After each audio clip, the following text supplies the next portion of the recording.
Salut les amis et bienvenue sur votre plateforme. Le ministre ukrainien de l'énergie a organisé une conférence de presse il y a de cela quelques heures et il présentait la situation actuelle dans le pays à ce qui concerne l'énergie. Vous savez que la société qui produit et distribue l'énergie électrique en Ukraine s'appelle DTEC. Et DTEC se plaint aujourd'hui que 80% de ces installations ont été détruites par les Russes. Il dit 80%. 1, 2, 3, 4, 5, 6, 7, 8. 80%. Donc, on peut dire sans se tromper que presque la totalité de ces infrastructures énergétiques ont été détruites par les Russes. Et le ministre parle de l'attaque massive contre le pays depuis un bon bout. Vous savez aussi que Volodymyr Zelensky s'est plaint de ces différentes attaques en disant que si l'Occident ou les États-Unis, pour être précis, ne les donnent pas les armes nécessaires pour protéger leur ciel, ça sera très très difficile pour eux de continuer cette guerre. Donc, les différentes strates du gouvernement ukrainien commencent à parler, à tirer ces sonnettes d'alarme. Et j'ai vu des documentaires qui parlent de ce qui se passe actuellement à Kharkiv. L'administrateur militaire de la région de Kharkiv est en train de penser qu'il est temps de vider la ville de Kharkiv et il faut que les civils puissent quitter ces villes. En 2022, au soir de l'attaque ou des opérations militaires russes en Ukraine, les civils avaient fui Kharkiv. Mais bon, bien après, quand les Russes sont partis, ils sont revenus à Kharkiv. Cette fois-ci, les amis, vous savez qu'il y a eu une multitude des attaques ukrainiennes à Belgorod, qui est une oblast près de l'Ukraine, donc qui partage les mêmes frontières que l'Ukraine.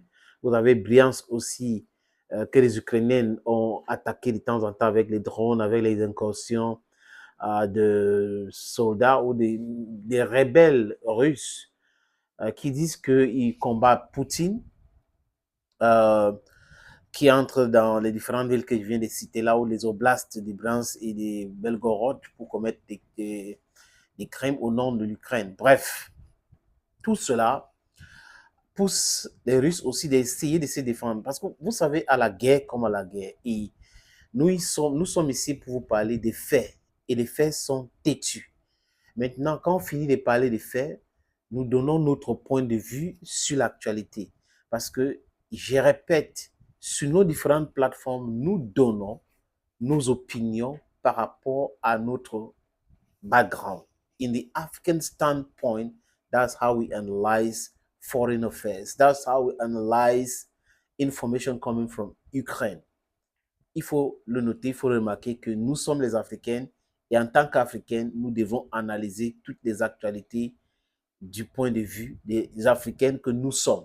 Regardez si ça nous a été bénéfique, est-ce que on se pose beaucoup de questions et si on trouve des réponses, on avance, why not?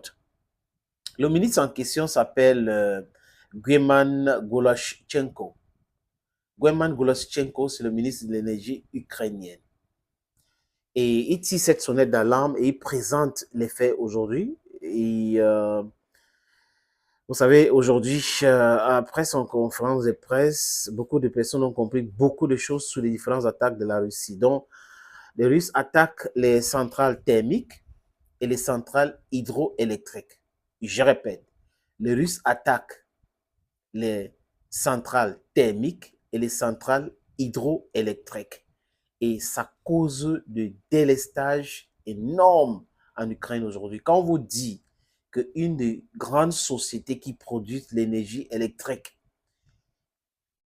a vu ses installations, 80% de ses installations détruites par des frappes, c'est la terreur, ça fait peur. Donc, le gouverneur qui dit que les gens vont quitter Kharkiv et qu'ils vont organiser l'évacuation des gens de Kharkiv. D'autres villes d'Ukraine n'ont pas d'électricité.